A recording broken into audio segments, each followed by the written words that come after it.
अस्सलाम वालेकुम, आप देख रहे हैं कशिश खबरनामा। मैं हूं मोहम्मद अब्दुल मोहसिन और सबसे पहले पेश है सुर्खियां।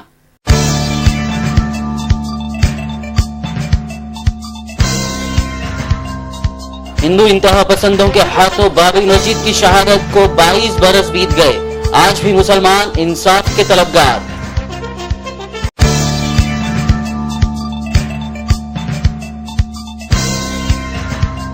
बाबरी मस्जिद मिल्कियत मुकदमा, हाशिम अंसारी का यू टर्न, तनाज़े के हल के लिए खुसूसी अदालत तश्कील देने का किया मुतालबा, खुद वजीर आज़म मोदी से मुलाकात के ख्वाहां।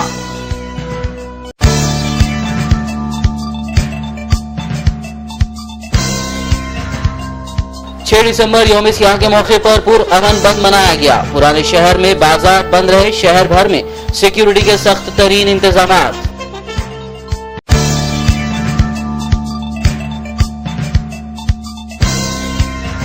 वज़ीर आला के चंद्रशेखर राव आइंदा महीने करेंगे अमेरिका का दौरा, मुख्तलिफ प्रोग्रामों में करेंगे शिरकत।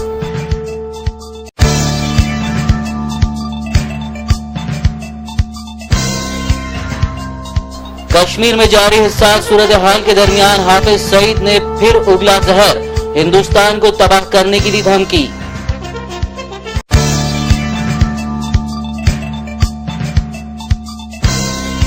और खबरें तफसील से। हिंदू इंतहा पसंदों के हाथों मुसलमानों की तारीखी बाबरी मस्जिद की शहादत को 22 बरस बीत चुके हैं, लेकिन मुसलमान आज भी इंसाफ के तलबगार हैं।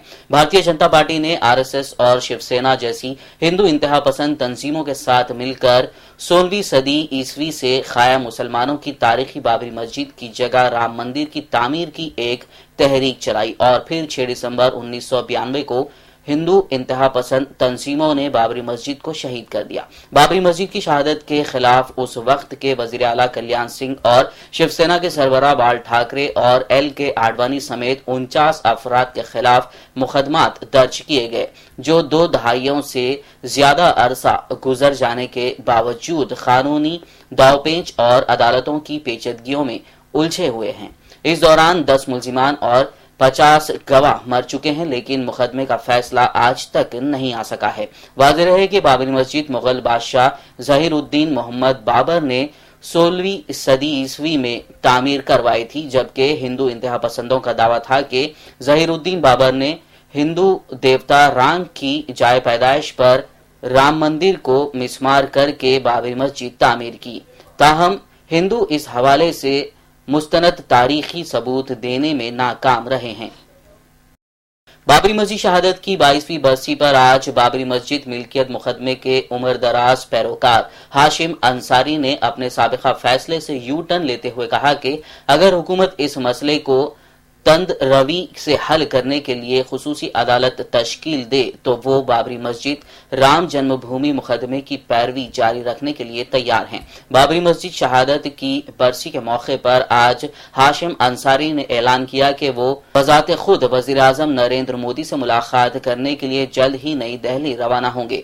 मीडिया के साथ गुफ्तगू करते हुए उमर रसीदा बुजुर्ग ने कहा कि अगर हुकूमत तवील अरसे से जेर इल्तवा मुकदमे का फैसला करने की कार्रवाई तेजी से अंजाम देने के लिए खुसूसी अदालत कायम करे तो वो बाबरी मस्जिद मिल्कियत मुकदमे की पैरवी ना करने के अपने साबिका फैसले को वापस ले सकते हैं।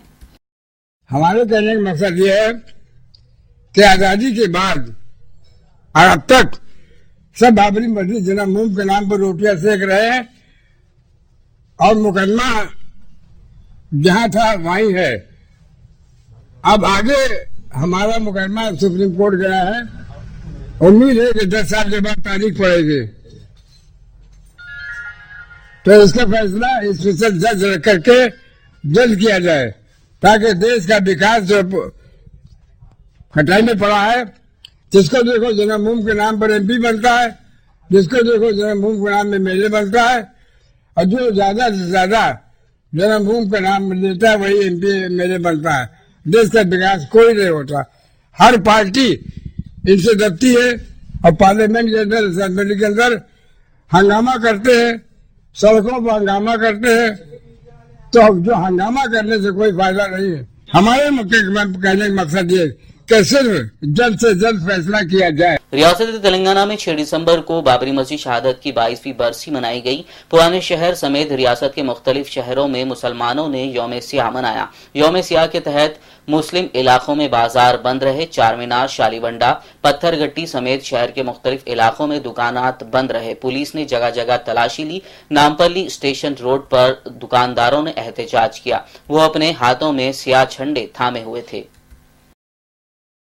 6 दिसंबर के मौके पर हैदराबाद में इम्तनाई अहकाम नाफिज हैं। साथ ही किसी भी नाखुशगवार वाक़ये के रोनुमा होने से रोकने के लिए सख्त सिक्योरिटी इंतजाम किए गए थे। इम्तनाई अहकाम के तहत हर किस्म के जुलूस और जलसों के इनेकाद पर पाबंदी आयद की गई थी। किसी भी मुकाम पर 5 या उससे ज्यादा अफराद के जमा होने को ममनू करार दिया गया था। 6 दिसंबर की सुबह 6 बजे से 7 दिसंबर की सुबह 6 बजे तक फौजदारी कानून की दिफा 144 नाफिज रखने का फैसला किया गया। किसी भी किस्म की तकारीर, काबिल एतराज तस्वीर, अलामात और प्ले कार्ड्स दिखाने पर भी इम्तनाई आयद थी। मजलिस इत्तेहादुल मुस्लिमीन ने भी 6 दिसंबर के मौके पर पुरअमन बंद और यौम सियाह मनाने की अपील की थी। यौम सियाह के बाद जुमे की शाम से ही शहर के मुख्तलिफ मकामात पर पुलिस पिकेट्स तैनात कर दिए गए थे और राहगीरों की तलाशी ली जा रही थी। पुराना शहर के अक्सर इलाकों में रात देर गए तक पुलिस पेट्रोलिंग जारी रही। जराये के मुताबिक मुजरिमाना रिकॉर्ड रखने वाले चंद मुश्तबा अफराद को एहतियाती तदाबीर के तौर पर हिरासत में ले लिया गया। पुराने शहर में पुलिस ने जुमे को 2 मुकामात पर फ्लैग मार्च भी किया था। शहर में मौजूद फोर्स के अलावा जायद फोर्सेस की तैनाती अमल में लाई गई। 7 एडिशनल डीसीपीज के अलावा 13 असिस्टेंट कमिश्नर्स, 48 सर्कल इंस्पेक्टर्स, 167 सब इंस्पेक्टर्स तैनात किए गए थे। इसके अलावा 660 हेड कांस्टेबल्स और पुलिस कांस्टेबल्स, 300 होमगार्ड्स, 40 खवातीन पुलिस, तेलंगाना स्पेशल पुलिस के 30 प्लाटून्स, रैपिड एक्शन फोर्स की 2 कंपनियों के अलावा सादा लिबास में पुलिस और खुसूसी टीमें गश्त कर रही थी। वज़ीर आला के चंद्रशेखर राव आइंदा माह अमेरिका का दौरा करेंगे। सराय के मुताबिक अमेरिका में तेलंगाना डेवलपमेंट फोरम की दावत पर केसीआर ने वहां जाने का फैसला किया है। तेलंगाना डेवलपमेंट फोरम के सदर लक्ष्मण की क़यादत में फोरम के 15 रुकनी वफद ने वज़ीर आला से अक्टूबर में मुलाकात करते हुए अमेरिका के दौरे की दावत दी थी। वज़ीर आला की हैसियत से केसीआर अमेरिका का दौरा करते हुए वहां मुकीम तेलंगाना के NRI से मुलाकात करेंगे और उन्हें रियासत में सरमायाकारी की दावत देंगे। जराये ने मजीद बताया कि केसीआर 15 दिन तक अमेरिका में मुख्तलिफ प्रोग्रामों में शिरकत करेंगे। वाज़ेह रहे कि गुज़िश्ता रोज वज़ीर आला केसीआर ने बेगमपेट में वाक़े अमेरिकन काउंसलेट से रुजू होते हुए डेवलपमेंट वीजा के लिए दरखास्त दाखिल की थी। रियासती हुकूमत ने तेलंगाना कल्चरल सोसाइटी के चेयरमैन की हैसियत से माना कुंडूर के रुकन असेंबली व नामवर फनकार बालाकिशन का तकर्रुर किया है। इस सिलसिले में वज़ीर आला चंद्रशेखर राव ने अहकाम पर दस्तखत भी कर दिए हैं। वज़ीर आला ने कहा कि अलहदा रियासत तेलंगाना की तहरीक में अहम रोल अदा करने वाले बालाकिशन तेलंगाना के अवाम में बेहतर तौर पर सरकारी स्कीमात की तशहीर करेंगे। वज़ीर आला ने जुबली हिल्स में वाक़े कल्चरल डेवलपमेंट की इमारत को तेलंगाना कल्चरल सोसाइटी के हवाले करने अहदेदारों को हिदायत दी। उन्होंने कहा कि रियासत भर में 500 टीमों को तश्कील देते हुए गांव-गांव मुहिम चलाई जाएगी। उन्होंने फनकारों को तरबियत और वर्कशॉप का एहतमाम करने का भी मशवरा दिया। City police commissioner Mahendra Reddy ने बताया कि 6 दिसंबर पुरअमन रहा। उनका कहना था कि सिक्योरिटी के सख्त तरीन इंतजाम किए गए थे। शहर में किसी भी नाखुशगवार वाकया पेश नहीं आया। सिक्योरिटी इंतजाम के तहत 5000 से ज्यादा सिक्योरिटी जवान तैनात किए गए थे। महेंद्र रेड्डी ने मीडिया से बात करते हुए इन ख्यालात का इजहार किया। इस मौके पर एडिशनल कमिश्नर अंजनी कुमार नागिर Reddy, south zone DCP Satyanarayan के अलावा दीगर आला अहदेदारान भी मौजूद थे। पूरा शहर में अमन रखने के लिए बंदोबस्त अरेंजमेंट्स कराया गया। इसमें लगभग 5000 पुलिस फोर्सेस का डिप्लॉयमेंट हुआ। ये सेंट्रल पैरामिलिट्री फोर्सेस हैं, इसमें RAF rapid action force, octopus और Telangana state police armed police platoons भी हैं। ये पूरा शहर पे कल और आज कोई भी इंसिडेंट नहीं हुआ और आज परेड्स भी कंप्लीट हो गया है। ये पूरा कम्युनिटी के सपोर्ट से उनका इन्वॉल्वमेंट से, उनका मदद से ये पूरा शहर पीसफुल है और आने वाले दिनों में भी बहुत पीसफुल रहेंगे। साउथ जोन में पहली बार 5K रन का इनेकाद अमल में लाया जा रहा है। इतवार की सुबह 6 बजे चार मीनार से बारकस तक ये दौड़ मुनक्किद होगी। साउथ जोन डीसीपी सत्यानारायणा ने हर उम्र के अफराद को इस दौड़ में शिरकत के लिए मदऊ किया है। इस दौड़ का मकसद अवाम पुलिस की छवि को बेहतर करना है, इसलिए इस दौड़ का नाम फ्रेंडली पुलिस रखा गया है। आज दिसंबर 6 ब्लैक डे का प्रोग्राम्स पूरा शांतिपूर्वक वातावरण में रहा था। इसके लिए पुलिस को ये कम्युनिटी ज़्यादा लोग डाइवर्सिटी ऑफ द कम्युनिटी बहुत मदद कर दिया गया था। सो इस मदद में कोई बिना कोई इंसिडेंट में ये पूरा शांतिपूर्वक वातावरण में शामिल हो गया। इसका थैंक्स करने के लिए और ये पुलिस सामान्य लोगों को, गरीब लोगों को, पब्लिक को 100% मदद करने के लिए, सेवा करने के लिए, वो कम्युनिटी से बहुत अच्छा रिलेशन करने के लिए हमेशा कोशिश कर रहा हूँ। सिटी हैदराबाद सिटी पुलिस इसका मामले में कल सुबह 6 बजे को ये कम्युनिटी का साथ पूरा पुलिस, हैदराबाद सिटी पुलिस, ये साउथ जोन का पुराना शहर का रहने वाला पब्लिक को साथ ये 5K रन, 5 किलोमीटर रन कम वॉक पैदल भी ये चारमीनार से चांद्रायन गुट्टा बारकस तक ग्राउंड्स तक हो जाएगी, कर जाएगी। सो इसके लिए ये रन के लिए ये रन भी बहुत पीसफुल मैनर में अच्छा तरफ सक्सेसफुल होने के लिए मैं हैदराबाद सिटी पुलिस तरफ से और साउथ जोन पुलिस का बिहाफ में सब लोगों का अपील कर रहा हूँ, दरखास्त कर रहा हूँ। सब लोग ज़्यादा से ज़्यादा लोग students, youth, sports personality, business person, lawyers, doctors, कोई भी different kinds of public participate करने के लिए कल सुबह 6 बजे 5K रन चारमीनार से चांद्रायन गुट्टा बारकस ग्राउंड तक। मजलिस रुकन असेंबली मोहम्मद मौसम खान ने किशनबाग में मजलिस इत्तेहादुल मुस्लिमीन के दफ्तर का इफ्तिताह अमल में लाया। इस मौके पर साबिक कॉरपोरेटर मिर्जा अजीज बेग और मजलिस सरगर्म कारकुन सलाउद्दीन व दीगर मौजूद थे। नाज़रीन, आइए अब रुख करते हैं कौमी खबरों की जानिब।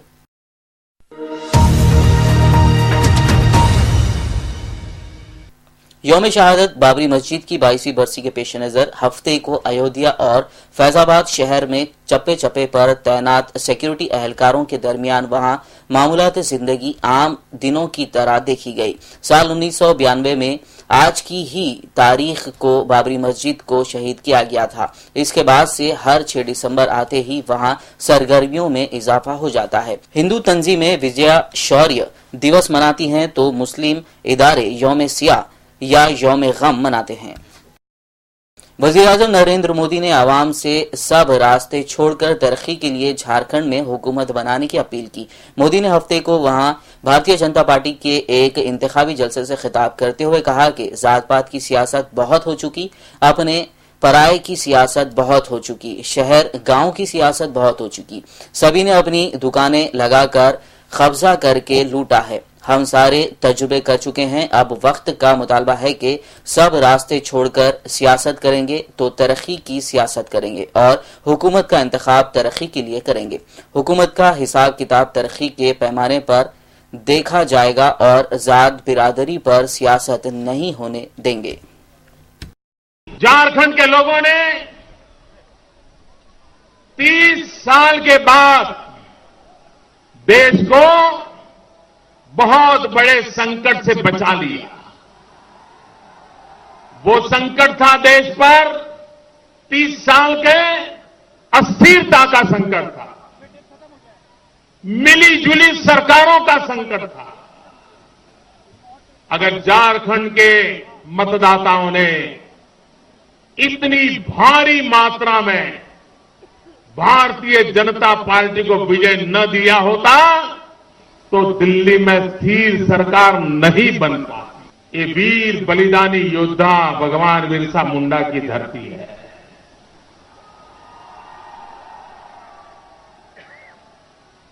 आपने देश को बचाया, अब आपकी जिम्मेवारी है झारखंड को बचाना।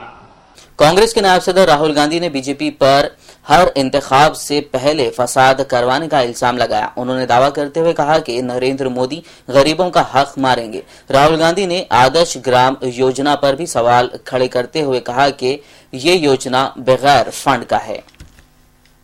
जहां भी ये जाते हैं चुनाव के समय आप देख लेना, चाहे वो महाराष्ट्र हो, दिल्ली हो, उत्तर प्रदेश हो, चुनाव से पहले दंगा जरूर होगा। एक धर्म को दूसरे धर्म से जरूर लड़ाएंगे और फिर चुनाव होता है। चुनाव से पहले कहा था कि हजारों करोड़ रुपए हिंदुस्तान का काला धन बाहर देशों में है। ये बात आपको याद होगी, याद है ना? और ये भी कहा था कि 100 दिन में इस काले धन को नरेंद्र मोदी जी यहां ले आएंगे और आपके बैंक अकाउंट में डाल देंगे। याद होगा आपको? अब हंसी आ रही है, मगर याद होगा, ये स्टेटमेंट तो किया था। अच्छा, मैं आपसे सवाल पूछना चाहता हूं, 100 दिन हो गए, आपके बैंक अकाउंट में काला धन आया? 1 रुपया मिला आपको? अच्छा छोड़ो, आपके बैंक अकाउंट को छोड़ो, हिंदुस्तान में 1 रुपया आया? अब वही नरेंद्र मोदी जी कहते भैया ये तो हमारी बस की नहीं है, और आपको कह रहे भैया आप एक काम करो, मैं जा रहा हूं ऑस्ट्रेलिया, वहां पे किसान है, उनसे मैं पूछ रहा हूं वो खेती कैसे करते हैं, फिर मैं आपको बताऊंगा। आप लोगों को खेती करनी नहीं आती, थोड़ा सा समय दो, ऑस्ट्रेलिया में जाके किसानों से पूछूंगा, फिर आपको बताऊंगा क्या क्या करना है। तब तक भैया आप एक काम करो, झाड़ू लगाओ।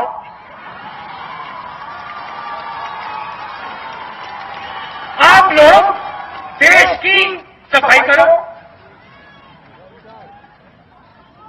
हर 10-15 दिन मैं अपने 5-6 मंत्रियों को भी लगा दूंगा।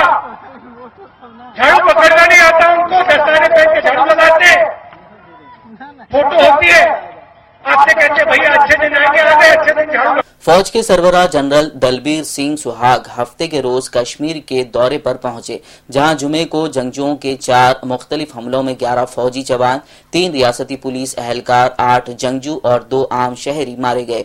सरकारी जराये ने बताया कि फौजी सरबराह यहां लाइन ऑफ कंट्रोल समेत वादी कश्मीर में मजमूई सिक्योरिटी की सूरत हाल का जायजा लिया। जराये ने बताया कि जनरल सुहाग उड़ी का भी दौरा करेंगे, जहां कल 10 घंटे की तवील खूनरेज झड़प में फौज का एक लेफ्टिनेंट कर्नल समेत 8 फौजी जवान, 3 रियासती पुलिस एहलकार हलाक हो गए थे, जबकि 6 जंगजू भी मारे गए थे। वज़ीर-ए-आज़म नरेंद्र मोदी के दौरे कश्मीर के पेश नजर श्रीनगर में सिक्योरिटी इंतहाई सख्त कर दी गई है। सिक्योरिटी जराये ने बताया कि हालिया हमलों को मद्देनजर रखते हुए वादी भर में सिक्योरिटी एजेंसियों को इंतहाई हाई अलर्ट कर दिया गया है। वज़ीर-ए-आज़म 8 दिसंबर को श्रीनगर के हाई सिक्योरिटी जोन में वाक़े शेर कश्मीर स्टेडियम में बीजेपी उम्मीदवारों के हक में एक इंतखाबी रैली से खिताब करने वाले हैं। पार्टी ने दावा किया कि वज़ीर-ए-आज़म की रैली में 1 लाख से ज्यादा अफराद शिरकत करेंगे। आईन साज बाबा साहेब डॉक्टर भीमराव अंबेडकर को हफ्ते के रोज उनकी 59वीं बरसी पर जज्बाती खिराज अकीदत पेश किया गया। पार्लियामेंट के अहाते में डॉक्टर अंबेडकर के मुजस्समे के सामने मुनक्किदा तकरीब में हजारों लोगों ने उनको याद किया और गुलाए अकीदत पेश किए। नाज़रीन, आइए अब रुख करते हैं बैनुल अक़वामी खबरों की जानिब।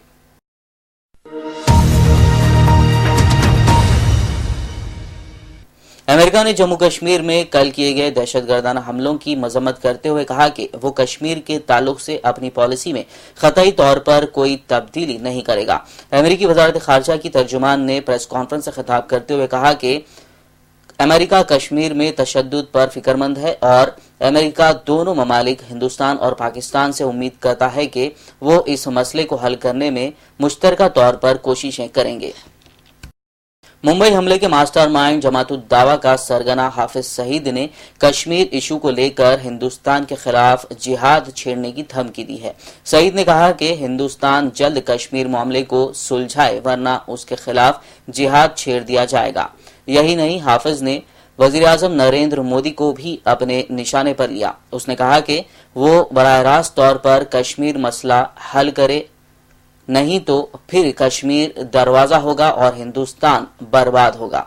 इस वक्त लाहौर के तारीखी यादगार मीनार पाकिस्तान में सईद के तंजीम का 2 रोजा कॉन्फ्रेंस हुआ, जिस पर हिंदुस्तान ने अपना एहतजाज दर्ज किया है। I think I would describe it as nothing short of mainstreaming of terrorism. Let me try and explain to you why I said mainstreaming of terrorism. This was an event which took place at a national monument in Pakistan. It was an event where large amount of police personnel were deployed. It was an event which was advertised all across Pakistan. Akbaruddin said even train services were given in a reference to reports that Pakistan Railways operated trains from Hyderabad in the Sindh province and from Karachi for the meet.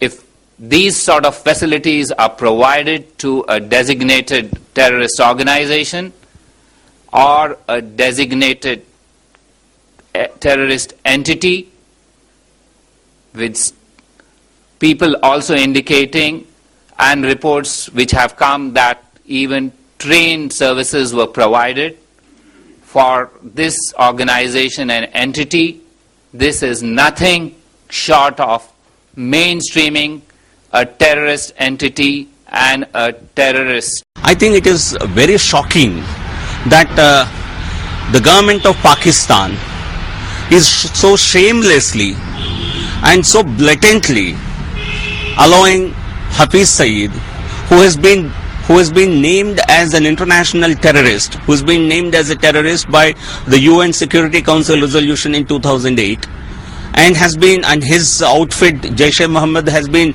banned and named as a terrorist outfit by several countries, including US, UK, Australia, and the United Nations. Such a person is organizing massive rallies.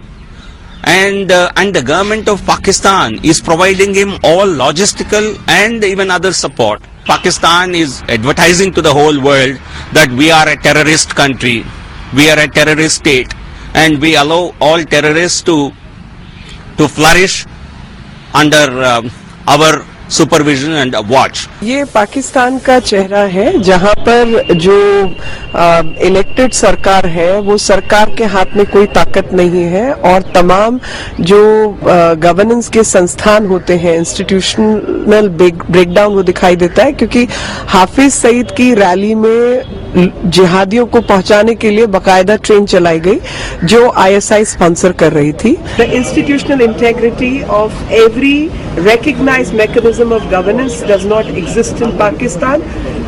The so-called democratically elected government has no power and no strength for the simple reason that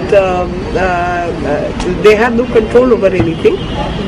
Two, the army has lost its credibility because whether it's army, it's ISI, it's terrorists, it's Al-Qaeda, you can't make out who is governing what. मैं भारत की सरकार से कहूंगा कि हिंदुस्तान में बैठ के आपके बयानात से कोई फर्क पड़ने वाला नहीं है। जब तक पाकिस्तान के साथ आंखों में आंखें डाल के बात नहीं करेंगे तब तक इसका कोई नतीजा नहीं निकलेगा।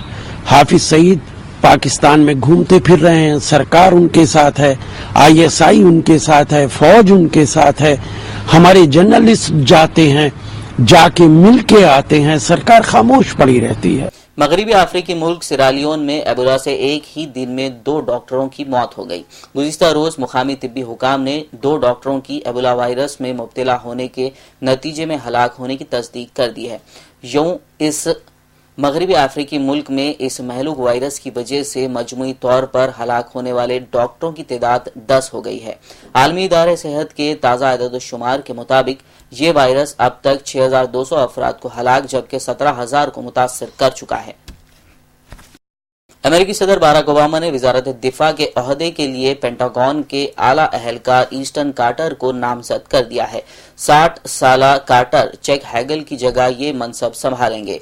बताया गया है कि आइंदा माह के शुरुआत में मुल्की सेनेट कार्टर को इस ओहदे पर फायज करने की मंजूरी दे देगी। नामजदगी कबूल करते हुए कार्टर ने कहा कि वो वजारत दिफा का खरमदान संभालने के लिए तैयार हैं और सदर ओबामा को अपनी बेहतरीन काबिलियत के मुताबिक खुलूस नीयत के साथ मशवरे देंगे। नाज़रीन, आखिर में एक और नजर सुर्खियों पर।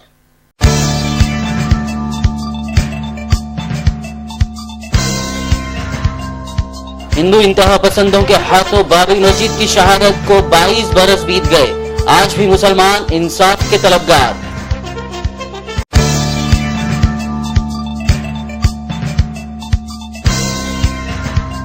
बाबरी मस्जिद मिल्कियत मुकदमा, हाशिम अंसारी का यू टर्न, तनाज़े के हल के लिए खुसूसी अदालत तश्कील देने का किया मुतालबा, खुद वज़ीर आज़म मोदी से मुलाकात के ख्वाहां।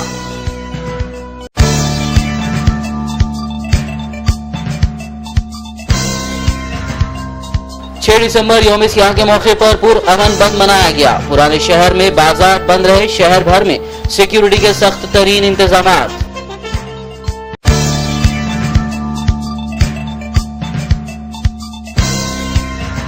वज़ीर आला के चंद्रशेखर राव आइंदा महीने करेंगे अमेरिका का दौरा, मुख्तलिफ प्रोग्रामों में करेंगे शिरकत।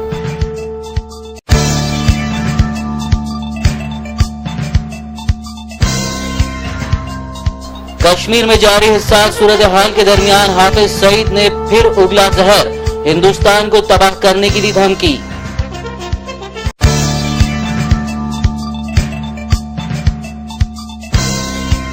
इसी के साथ ये खबरनामा इख्तिताम को पहुंचा। मिलते हैं अगले खबरनामे में, तब तक के लिए देखते रहिए उर्दू टीवी। अल्लाह हाफिज।